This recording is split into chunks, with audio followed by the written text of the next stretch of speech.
So Rachel, thank you very much for joining us today. I believe you have the oath in front of you. I'd be very obliged to read through it. Thank you.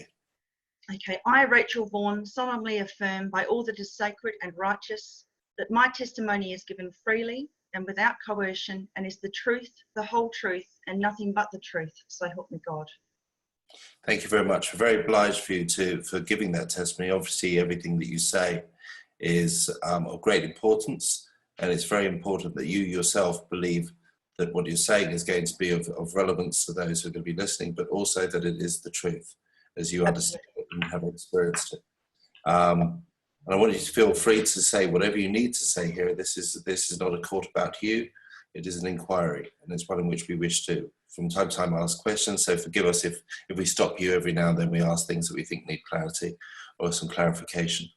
But in your own words, if you just begin your testimony, that'll be very kind. Thank you. Right, so I was born in 1973 and I grew up in a suburb of Adelaide in South Australia called Edwardstown.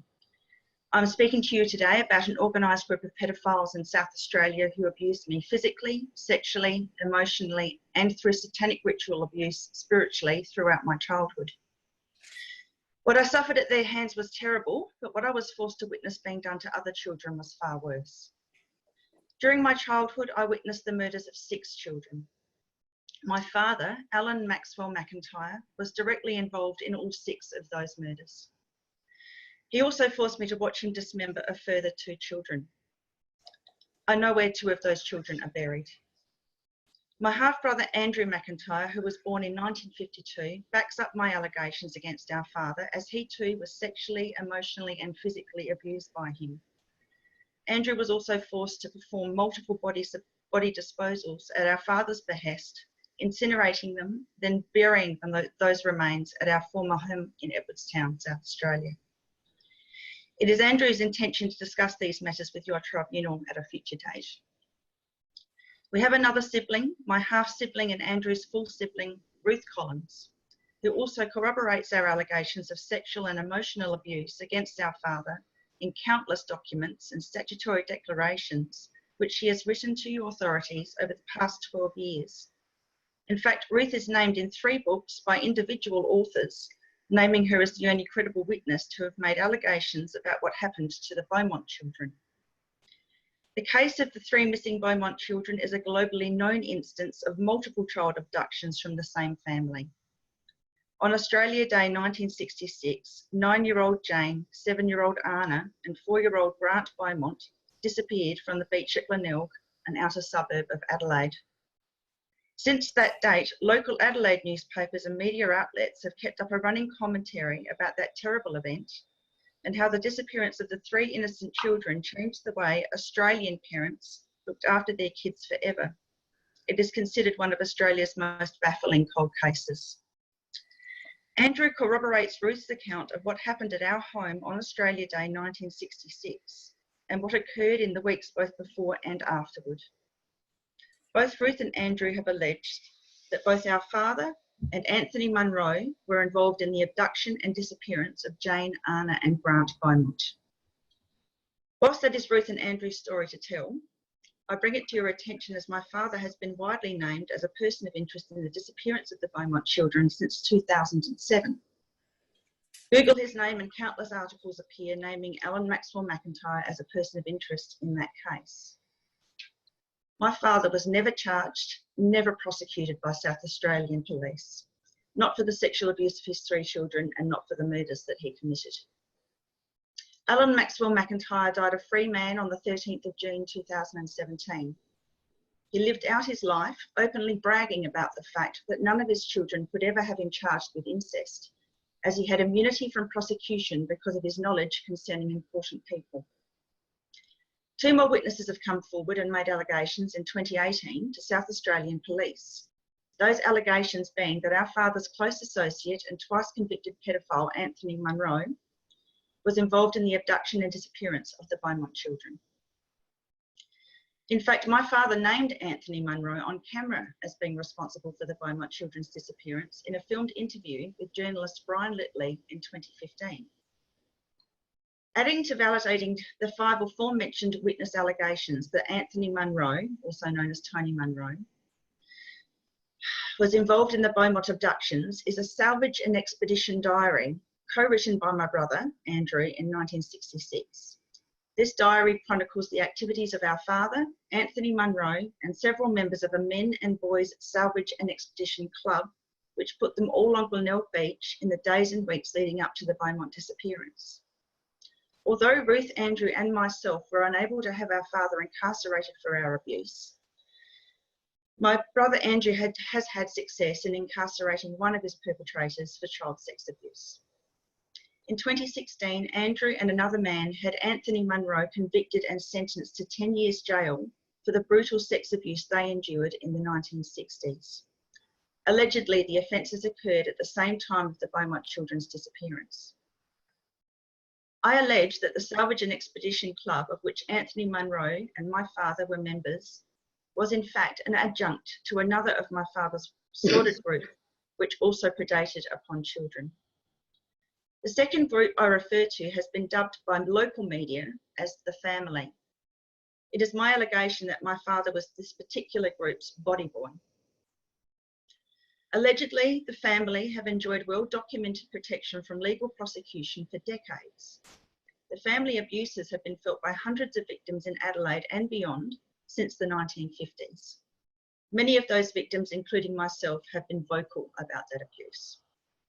In fact, there was an inquiry in 2007 into the treatment of South Australian children in state care, known as the Mulligan Inquiry Commission of Report, and also titled Children in State Care Commission of Inquiry, Allegations of Sexual Abuse and Death from Criminal Conduct, as a result of the countless statements of former awards alleging abuse at the hands of this organised sadistic group of pedophiles. These abuse state wards have been dubbed the takeaway kids. One of those state wards, Kai Meakin, has written a book about his own ordeal at the hands of these predators, and his book is actually named Red Tape Rape. The Mulligan Inquiry, chaired by Edward Picton or Ted Mulligan QC, documented testimonials from hundreds of former children in state care alleging abuse against 922 perpetrators. The Mulligan Inquiry into the institutional responses to allegations of sexual abuse and death from criminal conduct also led to Australian Cardinal Pell and Archbishop Wilson facing court for charges relating to their knowledge of the abuse occurring, but failing their duty of care to report the crimes and protect victims. Archbishop Wilson was recently found guilty and sentenced to 6 months home detention for his failure to assist the child victims. This inappropriate sentence has caused an outcry of injustice from the victims of the abuse, including from the greater Australian and worldwide community, where Archbishop Wilson refused to acknowledge the crimes and prevent further abuse from occurring. During the Mulligan Inquiry, it was also alleged that many South Australian children in state care disappeared. Death certificates stating the cause of death as natural causes were issued in 100 cases of state ward deaths in South Australia. The declaration of natural causes as a reason for child death is not protocol. 8 cases of child death within the South Australian institutions involved criminal negligence. Astoundingly, of the 922 perpetrators named in the Mulligan Inquiry, South Australian police investigated only 13 culprits, and of the 13 perpetrators scrutinised, only 2 were ever charged and prosecuted. At the end of the Mulligan Inquiry, our then Attorney General, Michael Atkinson, sealed the inquiry records, suppressing the names of those perpetrators for 80 years, leaving all of the victims who gave testimony to the inquiry good reason to feel betrayed by their government. And I was also one who gave evidence to the inquiry, though I was not a state ward, and I was asked personally by Ted Mulligan to provide that information. Andrew will no doubt tell you himself why he believes that some of those state wards declared missing by their siblings and friends during the Mulligan Inquiry provided the human remains which he was forced by our father to incinerate on our Edwardstown property during his childhood. What I now wish to refer to as another betrayal of government which is linked to the mass abuses of children in South Australia's history. In the 1950s and 1960s, approximately 150,000 of the United Kingdom's wards of state were sent out to Australia and other countries, including New Zealand. These children have been named by United Kingdom authorities as the stolen children. These children have been widely reported as being abused in their adoptive countries. Most were utilised in labour camps. With the full knowledge and backing of their adoptive governments, many were also sexually abused. Countless died due to poor conditions, malnutrition, and the nature of the enforced labour for which they were procured. Of the 4,000 children sent to Australia in the 1950s and 1960s from the UK, only 2,000 remain. The question is, where did the other 2,000 go? Andrew believes he knows where to find their remains. South Australia has a very sordid history when it comes to the treatment of children. We have the family murders, a group of young men and boys murdered and mutilated in the 1980s and early 1990s whose remains were left to be discovered. Then there is South Australia's missing children. Countless children abducted and reported missing in South Australia over several decades, never to be seen again. Some of those children include Jane, Anna and Grant Beaumont, already mentioned, Joanne Ratcliffe and Kirsty Gordon, Louise Bell, Michael Black and Rihanna Barrow. In fact, Adelaide, South Australia has the unfortunate distinction of being described globally as the murder capital of the world. We also have the Maralinga experiment, where nuclear devices were set off on the outskirts of Adelaide between 1956 and 1963 in weather conditions which allowed the radioactive dust to fall over the greater population of Adelaide. After the nuclear tests, cows were pastured on radioactive grass. The resulting milk, known to contain significant levels of strontium-90, was then given free to public school children. Later, strontium-90 levels were measured by testing the right femurs of exposed Adelaide residents, which were collected illegally. Reports that the right legs of cadavers were being harvested by grave diggers and medical professionals and sent off to the motherland can be found in Frank Walker's 2016 book, Maralinga. In this narrative, Walker describes this government experimentation which has been implemented upon the Adelaide population, the effects of which are still being felt today. I would now like to give a voice to the 8 victims whom I witnessed my father dispose of and who are unable to speak for themselves today. In 1976, at the age of 3, I was witness to the sounds of the murder and sight of the disposal of a little boy of around 4 years old on a boat skippered by my father and his best mate. This best mate I will call WB. WB was also a member of the Salvage and Expedition Club mentioned earlier, which had as its members persons of interest in the Beaumont case. In 1977 or early 78, at age 4, I saw the dismembered remains of a child in my father's bathroom, along with the severed right foot of an adult male. My father was standing over the bloodied remains with a small hatchet in his hands. A private investigator has suggested to me that this girl may have been missing child Eloise Warledge, who disappeared in 1976. In 1981, when I was approximately 8 years old, I was forced to participate in the mutilation of a little blonde boy who looked to me to be around 6 years old. This occurred in a tunnel system which I believe may be the Sleeps Hill tunnels on the outskirts of Adelaide. The Sleeps Hill tunnels are currently owned by a close relative of Anthony Munro, who was also a member of the Salvage and Expedition Club and a person of interest in Beaumont children's disappearance. At around that same time, I was forced to witness dismemberment of a young man in the back of my father's boat, whilst it was parked in the carport of my former childhood home at Edwardstown. This was during the period of time that the aforementioned family murders were occurring. This victim was approximately mid-teens to early 20s, with dyed black hair, which was blonde at the roots, a slim build and wearing a distinctive lanyard. Also, in the early 1980s, I was taken to an Adelaide Hills location where, including myself, about 9 other children, as well as approximately 50 adults, were witness to the murder of a baby boy of around 10 months old. This murder was conducted by a man whom I have identified as looking remarkably similar to a former Attorney General of South Australia. The baby was handed to this man by a young woman with bright red hair and blue eyes, who was wearing a hooded floor-length green cape. This was the most horrific of the child murders which I was forced to witness as a child. And I won't describe the death of this baby as it's too horrific. However, I will say that the death involved fire and prepared this poor little child's body for consumption by the audience. My father offered some of that poor baby's cooked flesh to me that day, but I refused to eat it. He insisted repeatedly that I try the meat as it was important for the rest of the group to see that I had participated in the ritual, but I refused. In 1983, I witnessed the abuse of abducted 14-year-old boy Richard Kelvin in the cellar of my family home in Edwardstown. Sometime later, I was taken by my father to visit Richard in another tunnel system of what seemed to be a water treatment facility. At the time that my father took me to this facility, Richard appeared to be near death. Shortly afterward, I heard the news reports that his body had been found near a dam in Kersbrook on the outskirts of Adelaide. The way in which Richard Kelvin's body was discovered by a member of the public and his report responded to by South Australian police is typical of the police response to serious crimes reported in South Australia. A man had found Richard Kelvin's body and called police to alert them to that fact. Typically, the officer this man spoke to did not believe him.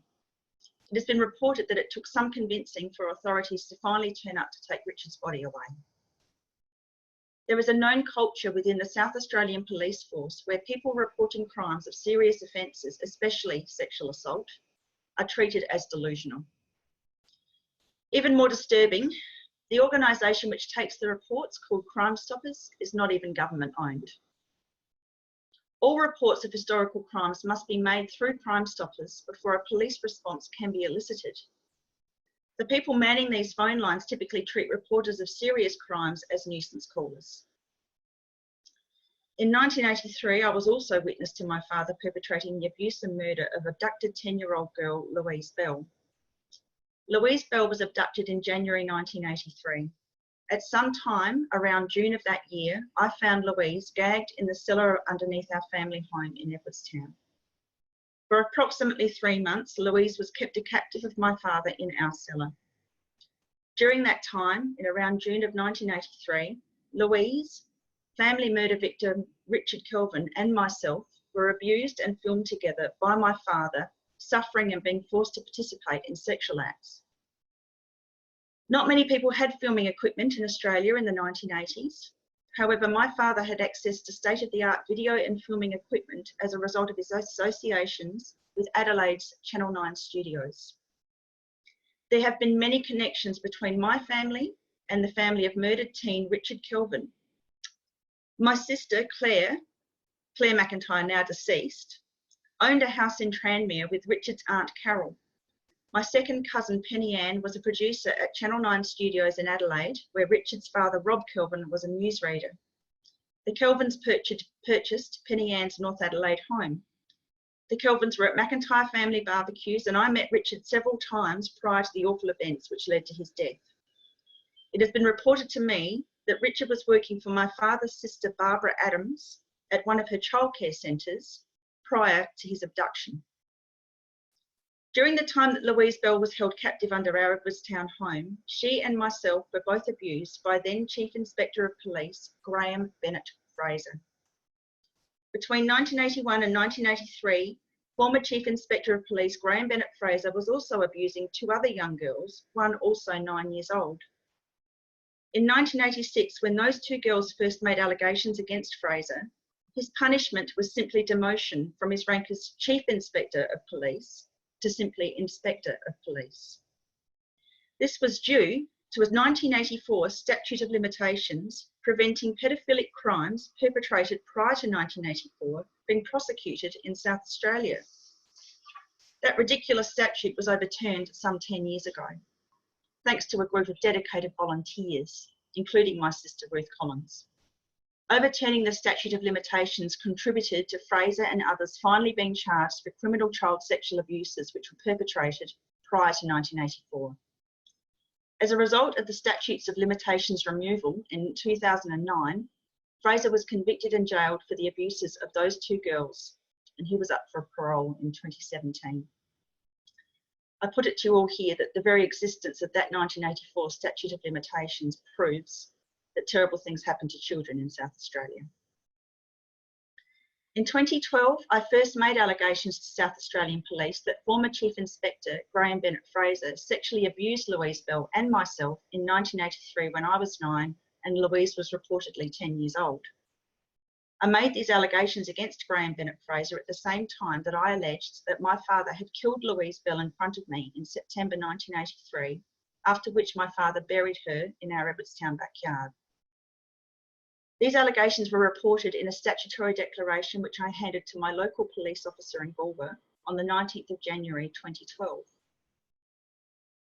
In April of 2012, after hearing nothing from South Australian Police about my January statement, I again contacted my local police station looking after the progress of my report. It was at this time that I was told that the local Galway officer who had taken my statement could not find anyone at the Major Crime Department who would take it from him. I then proceeded to send a copy of this statutory declaration to the Major Crime Department directly. Again, after hearing nothing for several weeks, I contacted the Major Crime Department to query the progress of my allegations. This was not the first time I'd been fobbed off by South Australian Police. I have been making allegations against my father of sexual abuse and multiple child murders since 2006 and have been roundly ignored. Report numbers have been refused to be given. The Sex Crimes Investigation Bureau refused to return my phone calls regarding my father's assaults, and all complaints that I had made to departments such as the Police Complaints Authority, police ministers and other statutory bodies responsible for disciplining police were met with the same continued responses such as, your allegations do not warrant further investigation and your case has been deemed an operational matter. And that's a very important statement, operational matter, as there was an operation in South Australia within the police force at that time called Operation Deny. And I believe that the name of that operation was specifically designed and a specific directive to South Australian police officers to deny any allegations that were given to them. And during that time in the United Kingdom, there was a sister operation going on called Operation Red Flag. In May 2012, I finally managed to engage with a Crime Stoppers agent who agreed to continue my call through to a detective at the Major Crime Department. After speaking with this detective, it was decided that an interview was finally required. I was then contacted by a second major crime detective who suggested that I meet him for an interview in the car park of the Christies Beach police station. When I asked why I couldn't be interviewed in the station, I was yelled at by this detective. He then ranted to me that he didn't know anyone at the Christies Beach police station, as if this was reason enough to conduct an official police interview in a car park. I found the prospect of meeting this irrational detective terrifying and engaged a lawyer. My lawyer advised me not to meet this detective in a car park of any description, after which he organised a meeting at the Major Crime Offices in Adelaide for me. During this June 2012 interview at the Major Crime Offices, in the presence of my mother, I told the two attending detectives several facts about the Louise Bell case which had never previously been relayed by the media. Firstly, I told them that her first name was Tracy. This revelation made the detective in charge of the Louise Bell case nearly fall off his seat. I then told the detectives that after her murder, Louise Bell had been buried in my father's former Edwardstown backyard, over which was poured a small slab of concrete. At the end of the interview, both detectives assured me that they would investigate the property in question. Both detectives soon after contacted me on a Saturday night at 9 p.m. The conversation which followed begged belief. Both the detectives insisted that the girl whom I saw murdered and buried at Edwardstown was not Louise Bell. I insisted that she was. The conversation went on for some minutes, with both detectives adamant that the girl in question was not missing girl Louise Bell. However, I stood my ground as I was certain of her identity. Finally, both detectives seemed to concede defeat in trying to convince me otherwise, and the call was terminated. And there was video footage of Louise Bell aired shortly after the two interviews that I had with the Major Crime Department. And in that footage, it was shown that she had exactly the haircut that was different to the photo that was always aired of her in the media, and her hair was sun-bleached. It's exactly as I described to Major Crime detectives in my first interview. So I was absolutely certain it was her. In the days following the conversation with the detectives, I was called back for a further interview at the Major Crime Department, conducted by the same two detectives. At this appointment, I had both my lawyer, Craig Roberts, and my mother present. At this second interview, I was told by the detective, who was not personally responsible for the Louise Bell case, that I must be mentally unwell. This was despite my psychiatric evaluation to the contrary, which I had sought and cost me quite a bit of money in 2007, simply to lend credence to my allegations, but it was useless. The same detective told me that my allegations regarding a cellar and tunnels which exist underneath my father's former Edwardstown home couldn't possibly exist. The detective stated that he had visited the home in question and looked into termite inspection points, assuming that these tunnels were a figment of my imagination. Inspecting these termite inspection points was unfortunately the full extent of this detective's investigation. He did not look into the roof space to find the trapdoor, which I had already told him led to a ladder behind a pantry in the laundry. This ladder led to the underground cellar. The detective also failed to check the end bedroom for evidence of the disruption of floorboards, which had been pulled up prior to the current owners moving in. As I had already told this detective, the reason the floorboards were pulled up was because the original boards had been cut to allow a small hatch into the cellar below. During my time in the home, this hatch was covered over with a piece of free-floating carpet over which my father's bed was always stationed. This detective also failed to discover that these tunnels do exist under the Edwardstown area.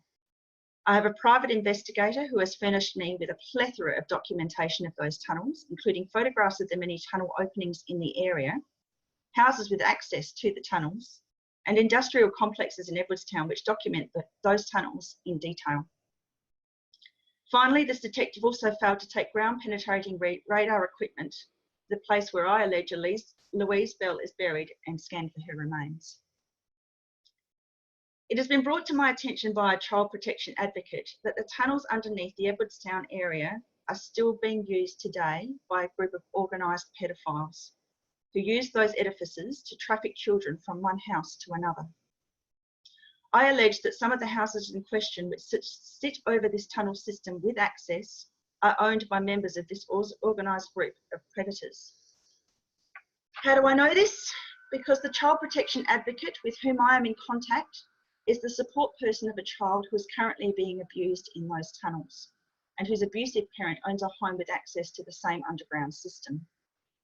And this is my main reason for coming to you today. I've been making these reports for 12 years, but when I discovered some months ago that this child was still being abused in the same area, I was just so incensed as a mother and so disgusted at the South Australian Police that I've decided to put my life on the line and speak to you all here today. Not only do I have extensive evidence that the tunnels under my father's former Edwardstown home exist, my allegation that my father's former home sat over a junction of two of these tunnels has also been substantiated. This made my father's former home very well placed for child trafficking purposes. These tunnels led in one direction down Macklin Street towards the Tock H Scout Hall, whilst the other end of this tunnel ran under a nearby main road named Crossroad and continued towards the Glenelg tram line. One end of the east-west tunnel ran under a home on the corner of Crossroad and Almond Grove, which my father described as possessing a killing room. I was taken to this house on Crossroad as a small child and practiced on by men who conducted procedures such as catheterising my urethra. I suffer urethral stenosis to this day as a result of those procedures and have been forced to undergo surgical interventions in adulthood to retain the ability to urinate without a catheter. It is important to note here that my father knew many people in the medical fraternities at both Adelaide and Flinders universities and medical centres in Adelaide. My mother even gives an account that my father used to dissex our female cats. Others have also made similar allegations that my father performed medical procedures on our family pets. However, he had no formal medical training. He was formerly an electrician and wiretapper for Australian Telco Telecom. The house on Crossroad had a butcher out the front and a bakery at the side, all on the same property. Behind a cabinet in the kitchen was a hidden room which was fully lined with stainless steel, including tracks at the bottom of 3 walls and plumbing. The steel lining of this room's walls rose approximately 5 feet up each side. I was taken to this house by my father on another occasion when I was also a small child. On that occasion, I was forced to watch as my father instructed and presided over the conduct of 2 other males, who then butchered the corpses of 2 men. The 2 unknown men who conducted this procedure I had not met prior to this event and never met again to my knowledge. Both men looked very similar but of different ages, as though they were father and son. When the bodies were cut up, they were packaged into 2 separate suitcases. And there have been other cases in South Australia where bodies of dead people have been found in suitcases. I've heard allegations that in 1973, one of our family members, who was then aged 6, pointed this crossroad house out to another family member as they drove past one day. This 6-year-old stated that our father had forced him to clean up a lot of blood at that location. This was at the time that 2 young girls, Joanne Ratcliffe and Kirsty Gordon, went missing from nearby Adelaide Oval. This is another of Adelaide's disturbing and all too frequent unsolved missing children's cases. The dual kidnappings of these 2 girls from the Adelaide Oval in August 1973 has been dubbed the Oval abductions. This is a cold case which has never been solved, according to the media and South Australia Police. However, private detectives and journalists, as well as one victim's family member, have collated ample evidence suggesting a person of interest from the Yatina area, which is north of Adelaide. Despite this, major crime detectives also refuse to view or consider that evidence. My father has been named as a person of interest in the Oval abductions case also. In his defence, as an alibi for this crime, my father has stated that he was away as a Navy reservist during the time that the Oval abductions occurred. However, despite extensive searches by myself and professional researchers, there are no Navy records to support his alibi. Getting back to the tunnel system under Edwardstown, it is my allegation that there are multiple homes of interest along the tunnel system. For example, a family with the surname of Giesing once owned one original home dwelling that was built in the Edwardstown area. In 1985, a man called Raymond Giesing was convicted, then exonerated of the abduction and murder of Louise Bell. It is possible that it was Raymond Giesing's own family home which stood just up the road from us in Edwardstown, and this may be why he was a person of interest in her case. Of course, I don't know because the South Australian Police won't share any of their information with me. In the opposite direction along the same tunnel line is a home on Pine Avenue that was owned by a former Superintendent of South Australian Police, J.A. Vogelsang. Superintendent Vogelsang established the police search headquarters at the time of the Beaumont abductions in 1966. The tunnel which intersected under my father's former home with the first tunnel mentioned above ran in the opposite direction at 90 degrees and went under the nearby railway line on Railway Terrace in Edwardstown and also under Main South Road beyond. It is along this railway line that tunnel entrances can be found, and of which I have several photographs supporting their evidence and their existence, and I remember coming out of one of those entrances as a child. This tunnel at 90 degrees to the original tunnel described here also runs under homes which have access to this tunnel via basements and other openings, and I have proof of those as well. In reference to the allegation that my father was responsible for the disposal of multiple children's victims' bodies, I need to refer again to the aforementioned house with the killing room on the corner of Cross Road and Armage Grove. As mentioned earlier, this house had on the same property a butcher and a bakery. My father told me many things about this house as I was growing up. He said that the special activities in the killing room spilled out into the butcher and bakery attached. I did not understand this at first, but I do now. My father was a cannibal. He was quite proud of the fact and often bragged to me that if he ate the flesh of 100 victims, he would become immortal. This was part of an aspect, or was an aspect of his satanic faith, and my father was involved with the Rosicrucians, the sect of the Golden Dawn, which was started by Alistair Crowley, who my father adored.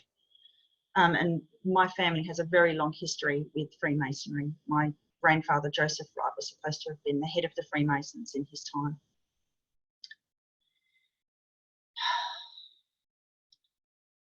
Okay.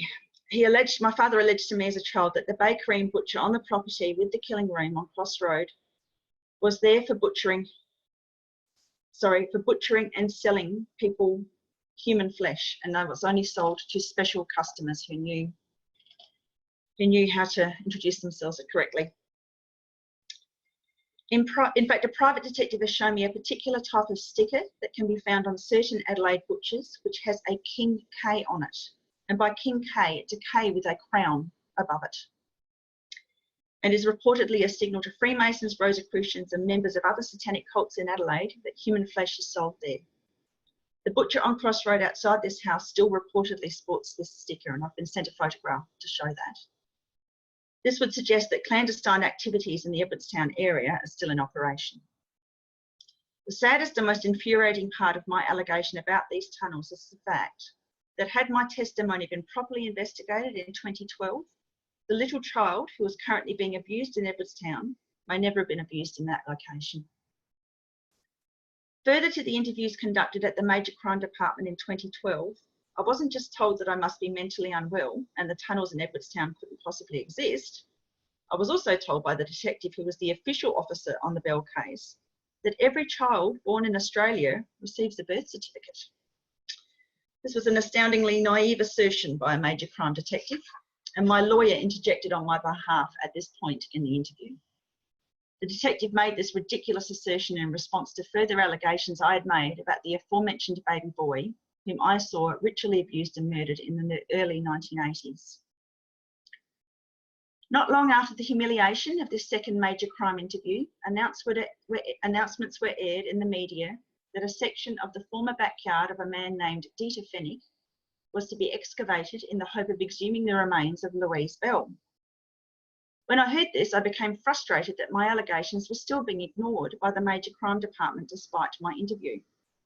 Despite the ill treatment I had received, I still wanted to do whatever possible to tell Louise Bell's story on her behalf. And I was witness to a lot of her suffering, so I feel very responsible for that girl. So I made another attempt to contact the Major Crime Department. I was again put through to the detective responsible for investigating Louise Bell's case. I asked him why he was searching Dieter Fennick's former backyard instead of investigating my claims that Louise Bell was buried at Edwardstown. I was told by him that my allegation lacked credibility because I apparently made the statement that Louise Bell was interred under a small slab of concrete after recent news reports that Dieter Fennick's former property was being reinvestigated, with particular attention being focused on the small slabs of concrete on Fennick's former property. It was at this point that I came to the conclusion that the detective responsible for investigating the Louise Bell case was fabricating a reason to ignore my allegations. I came to the conclusion because, in fact, the detective had actually heard my testimony that Louise Bell was interred under a small slab of concrete days before this media story was ever released.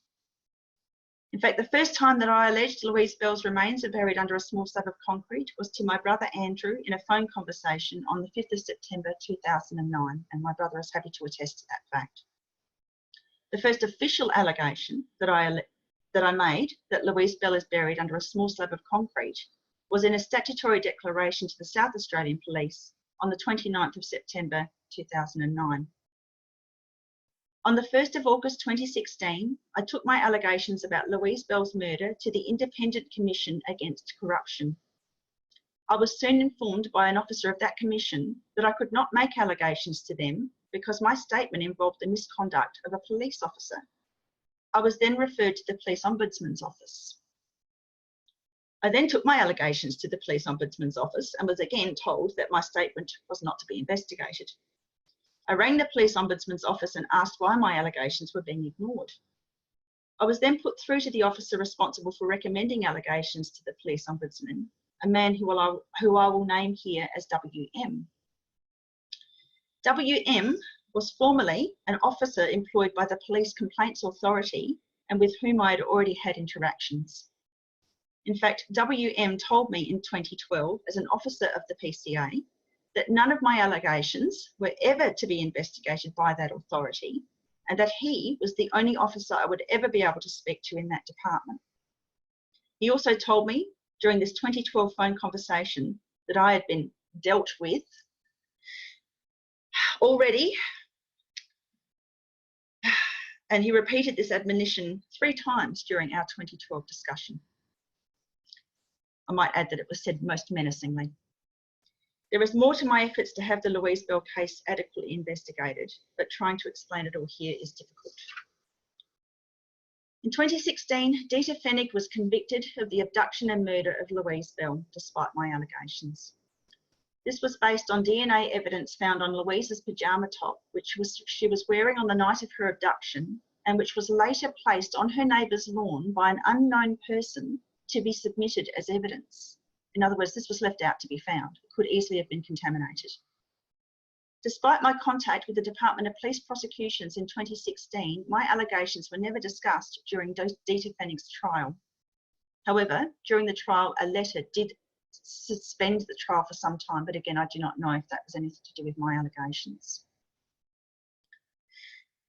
I've suggested that the Major Crime Department compare the 2 other DNA samples found on Louise Bell's pyjama top and never identified against my father's DNA, which South Australian Police do have on file.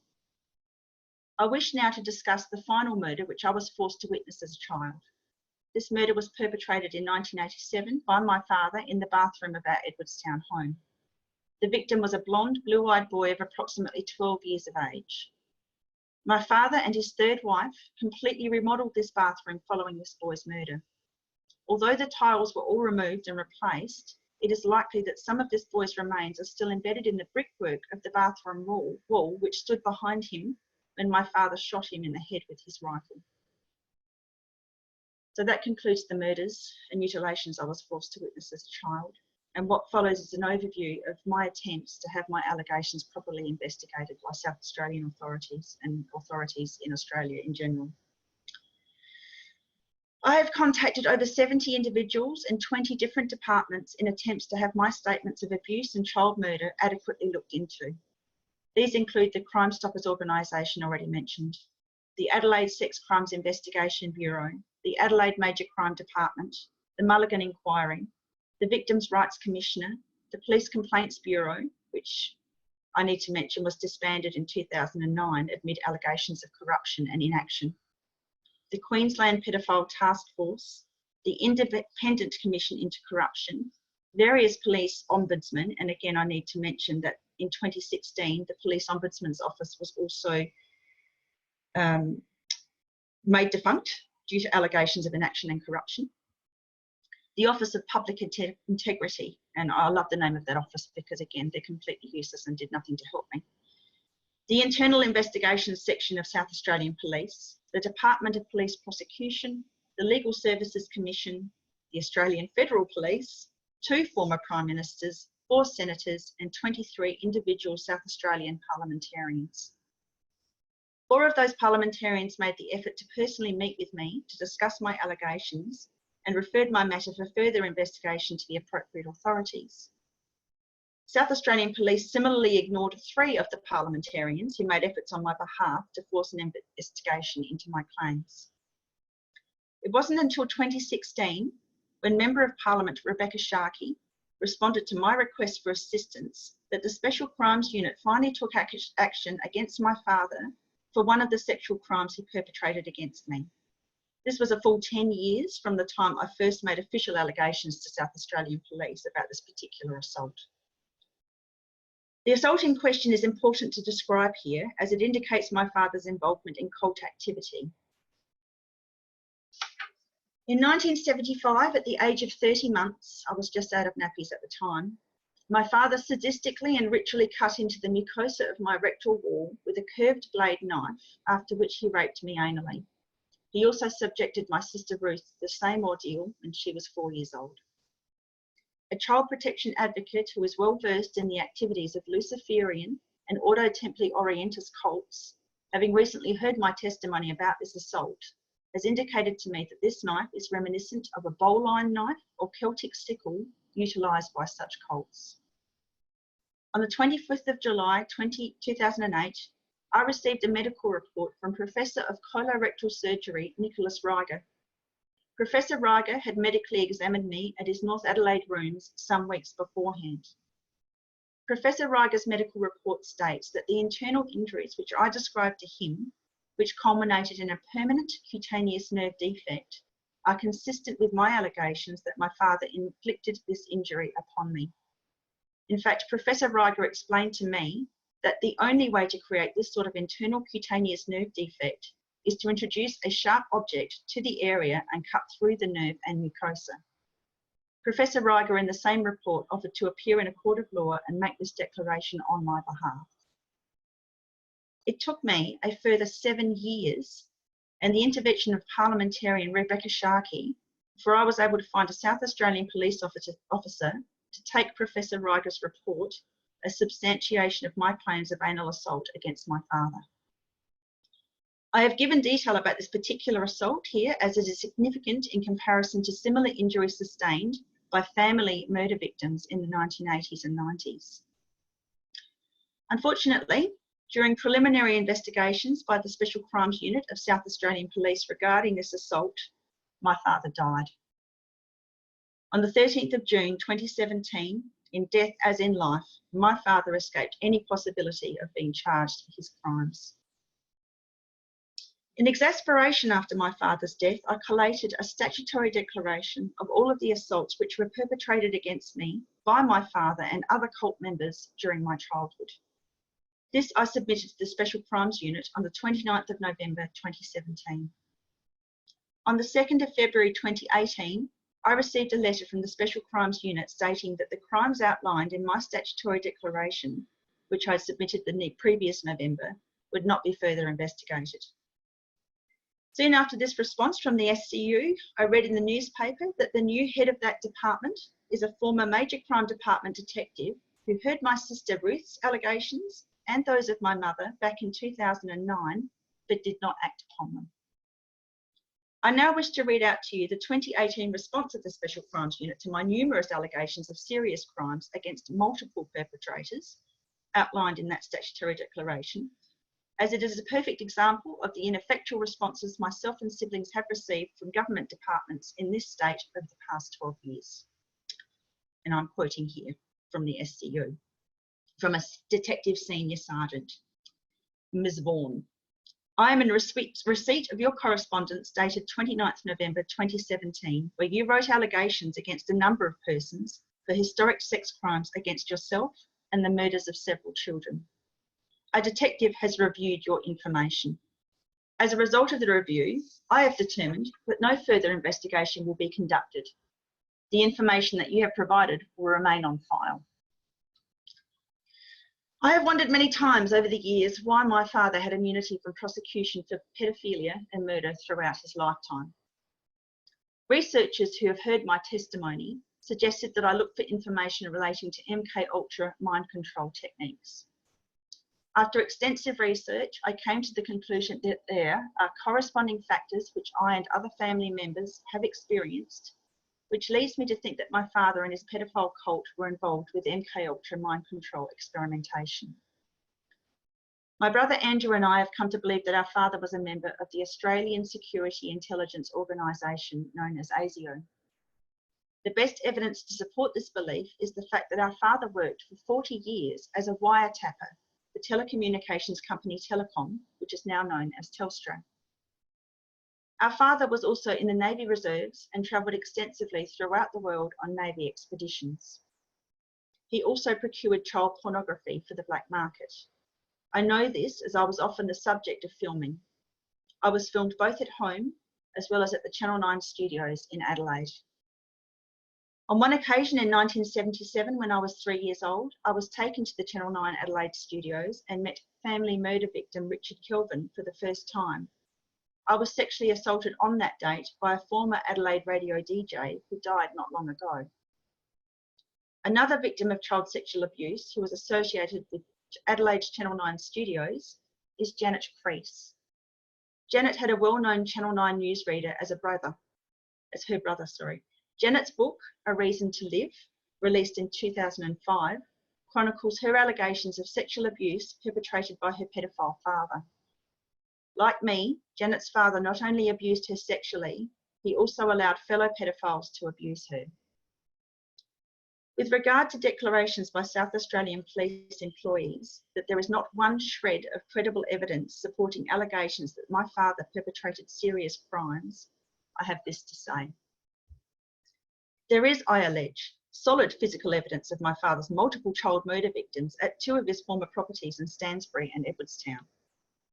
Unfortunately, until those remains are exhumed, that evidence will remain elusive. There is significant anecdotal evidence from my corroborating half-brother and sister that the remains of the 3 Beaumont children lie in a sinkhole at my father's former property at Stansbury on the Yorke Peninsula.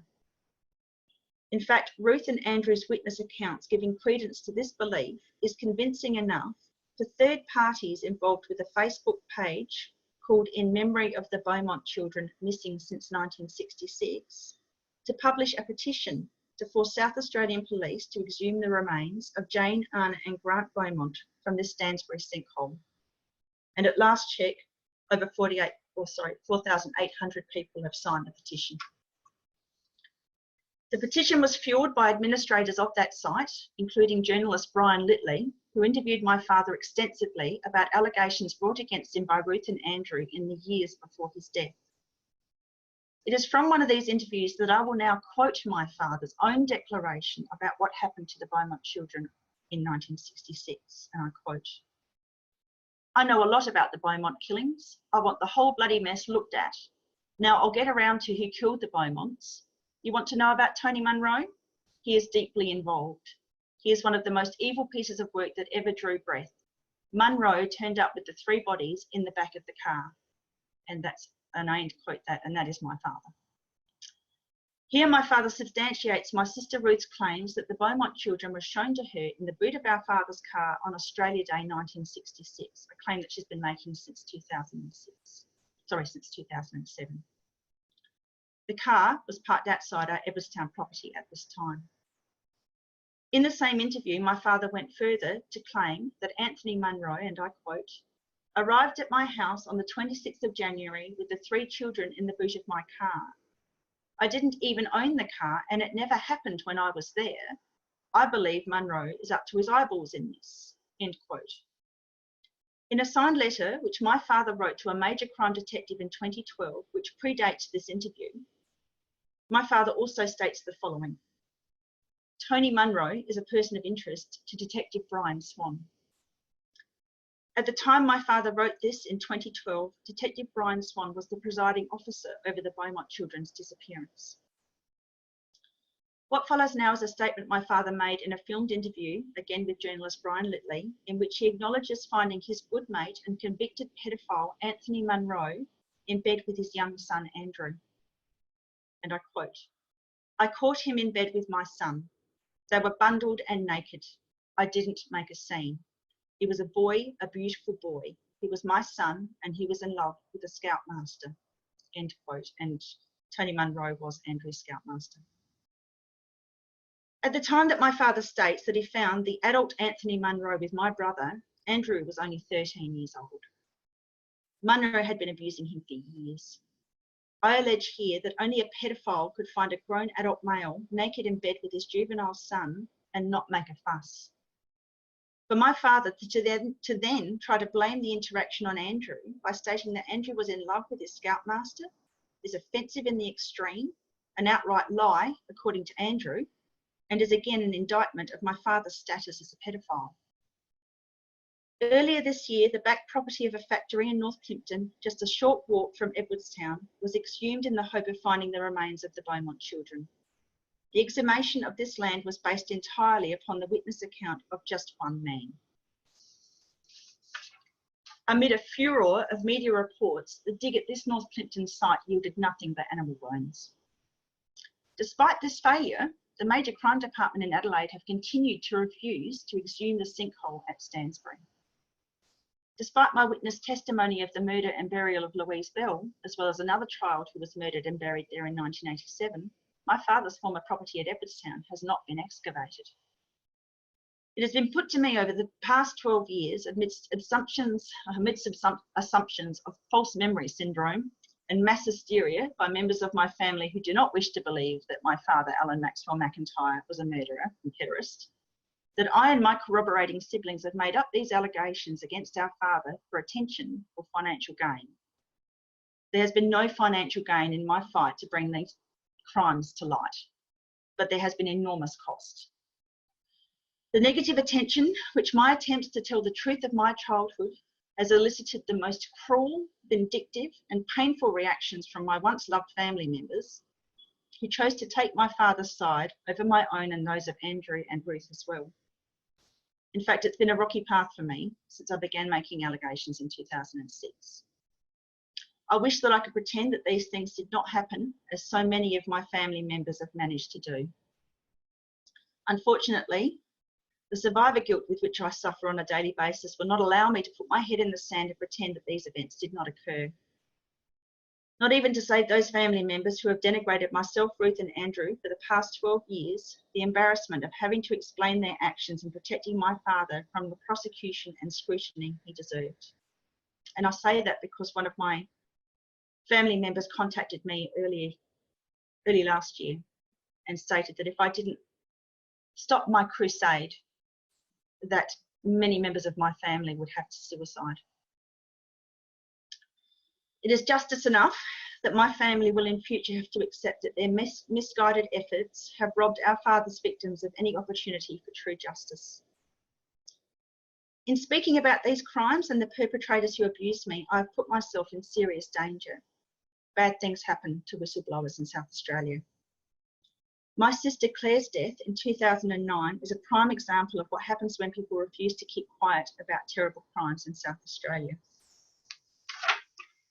Claire was also present on Australia Day 1966 when our father and Anthony Munro brought the 3 deceased Beaumont children to our family home in Edwardstown. As my brother Andrew has stated in media reports in June last year, Claire was forced to brush the blood and sand from the children's hair as they lay in the boot of our father's car. In August 2009, Claire made a call to the Major Crime Department and made an appointment to speak with a detective about her witness account of what happened to the Beaumont children in 1966. The next day, Claire was found dead with a broken neck in her own backyard. Confoundingly, and despite submissions from myself, Ruth and Andrew that Claire was most likely murdered because of what she knew, the current South Australian coroner refused an inquest. He ruled Claire's death as suicide and released his findings to her senior next of kin. It is possible that this senior next of kin was our father, the person whom myself and siblings alleged to the coroner had likely ordered or even executed Claire's death. It is important to note here that in the months prior to her death, Claire had been reporting to family members that someone was trying to kill her. Her declarations became so distressing for family members that she was placed in a mental health facility. It was only shortly after Claire was evicted from this mental health facility against her will that she was found dead. It is not lost on me that my allegations put me in a great deal of danger. Claire's untimely death is testament to that fact, but it is a danger that I've been forced to face on a daily basis since first making allegations in 2006, and it's a fear I've had to live with my entire life. In fact, my father tried to take my life on many occasions. I made the choice to tell the truth regardless of the dangers in 2005, when memories of my disturbing childhood pervaded my dreams, turning them into repetitious nightmares. I am now in a position where I've made too many allegations to be able to slip into silence and still hope for longevity. Therefore, I have become before this tribunal today in the hope that my revelations might at last shed enough light on my father's crimes to force authorities to finally investigate. Thank you for hearing my testimony. Thank you very much, Rachel. You are so brave. I think many victims and even dead victims must be incredibly grateful for what you are doing now. Be proud of yourself. Thank you. I have some questions, but I first leave the word to Chris Cleverly. I'll be back to you. Thank you very much, Rachel. You're very clear. The testimony that's been given quite clearly as well sheds a light upon something in an area that has been concealed clearly for a very long time. There's also clearly seems to be a lot of attempts being made in the past to actually shed light on this from various areas. Do you feel at all, especially in the case of Dieter Pfennig, but others as well, that where the authorities have said that they will investigate, they have actually investigated in the wrong place or in the wrong way in order to actually prevent a proper investigation? Yes, I do. Also, the other question that I wanted to ask is that in regard to Dr. Reiger's report, would he be willing to give evidence to the tribunal? I could certainly ask him. It's been some years since I've met with him, but I do have that report on file. The report's on file, so perhaps we could look at both those solutions. Sure. And without putting any other family members at risk, did Claire ever give testimony on oath as well at any point? Not that I'm aware of. Okay. Unfortunately, no. Well, perhaps we'll discuss the other matters offline. Commissioner Karine Hausbut, could you want to now take the floor? Yes, I do, if possible. If it is too difficult for you, you just tell me, Rachel, okay? Then you just say, it's too hard for me to answer this question, but I think it's important for people who are still doubting that these things happen, that they know some answers to some questions. I've been dealing with this for 35 years, and I have victims all over the world who don't know each other, who are not from the same gender, who don't speak the same language, who do not come from the same religion, you know, but all the statements are the same. That's why it's so important to make a database. My first question is, how come you look so well? I have no idea. I don't believe I do. Where do you get this strength? I asked it to other victims too, because that's what people see. They see a strong, beautiful woman, and they say, well, can't be that bad. It is. And the same happens because I've always been working, especially with child sex offenders and child murderers. I'm sure they will use your well-being as an excuse to justify that it's not so bad to abuse children and to expose them to such violence. Because look at Rachel. She's okay, isn't she? Can you explain that? I've suffered depression for most of my life, and I have a chronic anxiety disorder, which has prevented me from working for most of my, well, for many years. I do have work at the moment, but the work that I do does not require me to leave my home very often. I'm a telephone consultant. I'm very lucky so that I don't have to face too many people. My friends and family can attest that I'm not okay. I've been quite messed up by the whole experience. It doesn't mean it's true. No. You know, you are okay. You're very strong, by the way. But what would you say to those criminals, and please don't call them pedophiles anymore, call them pedocriminals or pedosexuals. That's a much better word. What would you tell them now? What would be your message to them if they use your well-being appearance as an excuse that it's not that bad? What would you tell them? That they didn't break me. That they may have tried, but I am not a broken person. I became stronger from the experiences that I went through, but not in the way that I could then become affluent or successful, but in a way that made me so determined to prove that these things did occur and to put those people where they belong, in jail. They did not occur. They did that to you. You know, a lightning, a thunderstorm is something that occurs. But what they did was what they did to you. It didn't occur. It is something they decided to do. So it was a free choice. Yes. Let's put the right words where they belong, okay? You are not to blame. They are the ones to blame. So that's my first question. The second is, yeah, again, we see a testimony, as I've seen tens of them all over the world, of the involvement of the states, the governments, the police departments, especially childcare, schools, Yes. justice departments, churches, the medical world. Well, just think of in the UK, Saville, the boys' town in the United States, the Dutroux case in Belgium, and each time they have to investigate something, they don't do it. They just don't do it. And you must be lucky that they don't throw you in a mental health hospital. So, well, it has been threatened. It was threatened to me by my father because his third wife was a psychologist. So I had those threats. And in fact, my father's first wife died in a mental institution shortly after my sister told her what happened to the Beaumont children. And what they did to the Beaumont children. Yes, yes. So Margaret McIntyre died in Glenside, a mental health facility in Adelaide, at the age of 33, and the then coroner, Colin Manick, deemed her death from natural causes. She was a very healthy woman, 33-year-old woman. So it doesn't mean that all these people that write false reports are involved in the crimes themselves, but we are speaking of thousands or uncountable cowards. Yes. They know, but they don't speak like you do.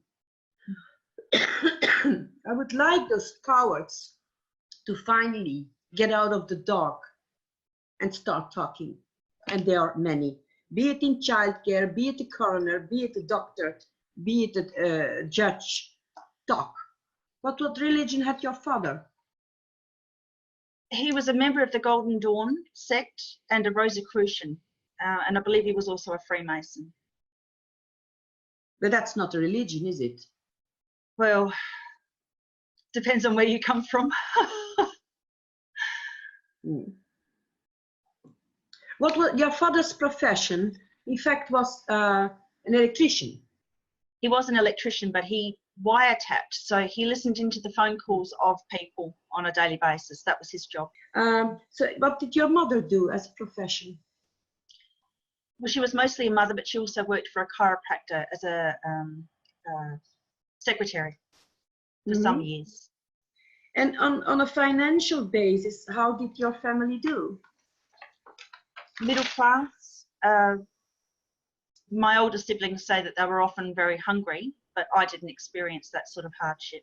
We seemed to have food on the table, bills were paid. Were your parents and the family living above their stand for what they earned? I would say they just scraped by.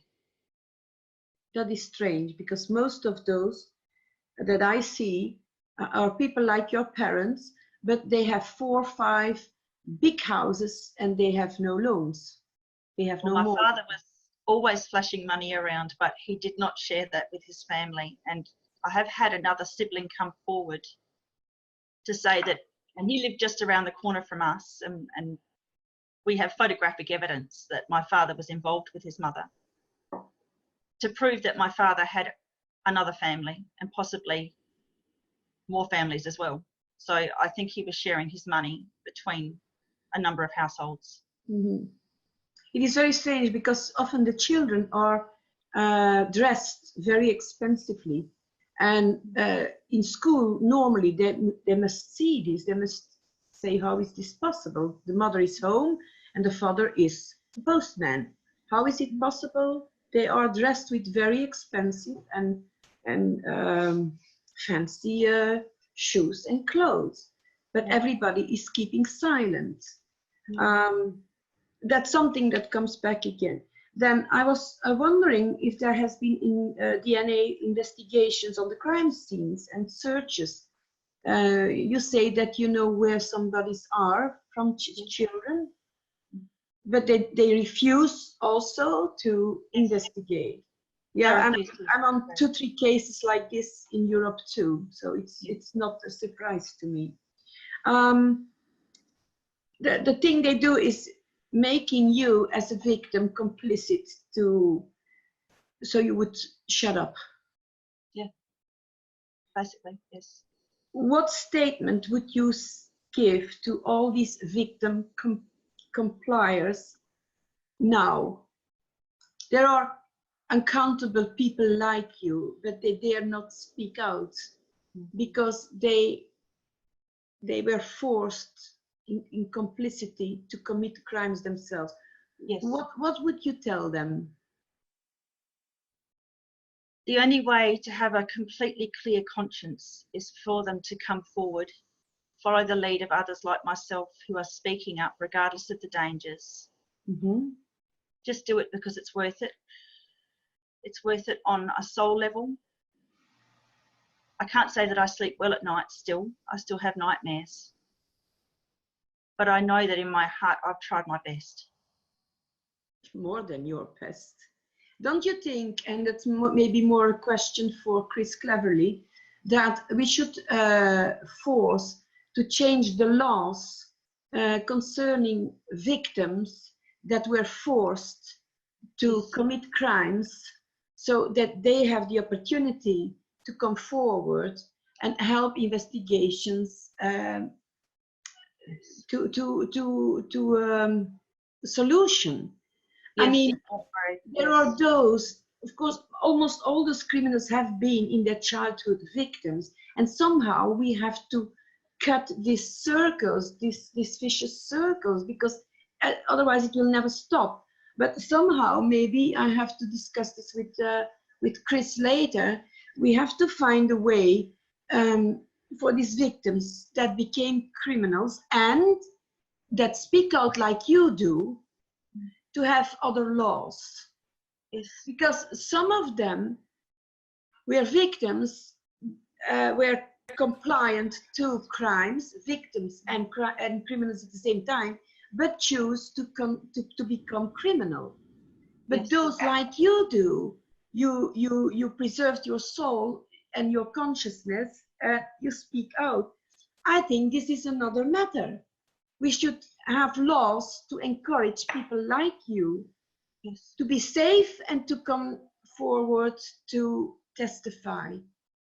Yes, I agree, Corinne. Something has to be done to change the culture of fear and silence.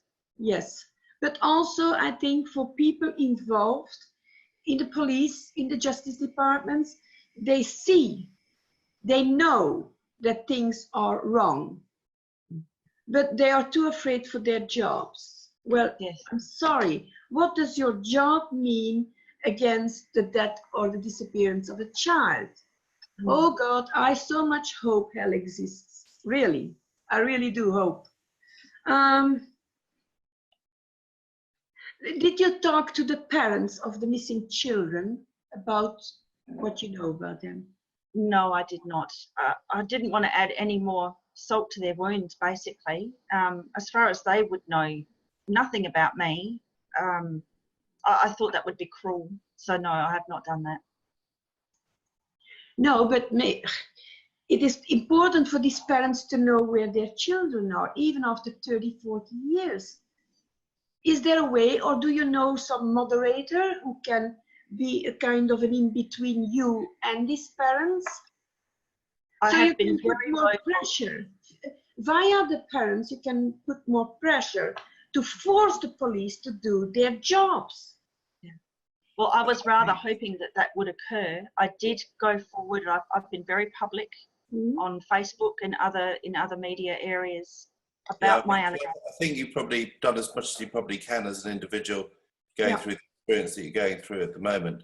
But certainly with support from people like ourselves and with Commissioner Corinne, certainly we can start to put the network together of those people who have been victimised, into which create a structure which will give you the support, and those who have also are the parents of victims, the support, the unknowing parents of victims, the support that's necessary to do this. I'm particularly aware of the repetition of the Edwardstown tunnels as a feature throughout this, and your continuing fear in relation to the continuance of perpetration of these crimes in that area. I'm very mindful of that. And it's certainly something that we will discuss offline with our team here. And I'm very grateful for you to putting that forward. I think that any other supporting evidence that you can get in relation to live testimony, in relation to that, let's start to bring those people together. Let's start to voice those concerns. One voice can only speak so loudly. Yeah. Many voices can speak so much louder.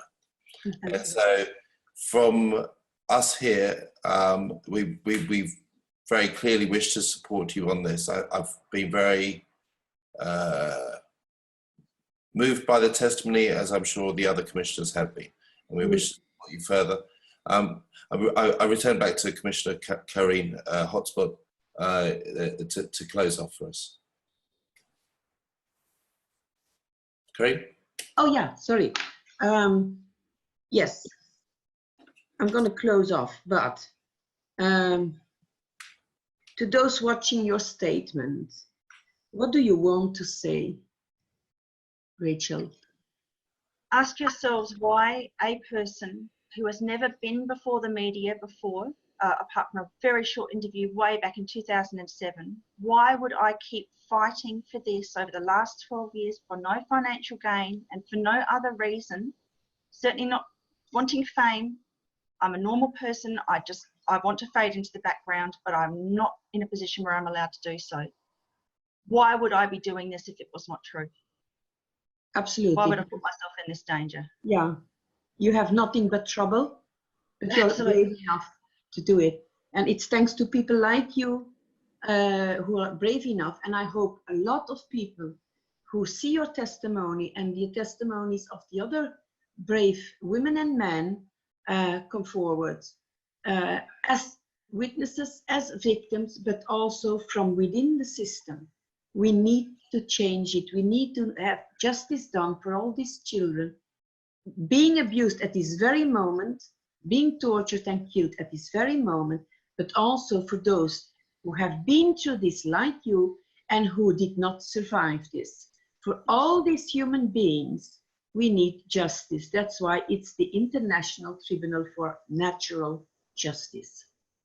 I'm very grateful for your testimony, and I hope I can get your email and we'll stay in contact and we'll do what we have to do. Okay? Very good. Thank you. Absolutely. Thank you very much, Rachel.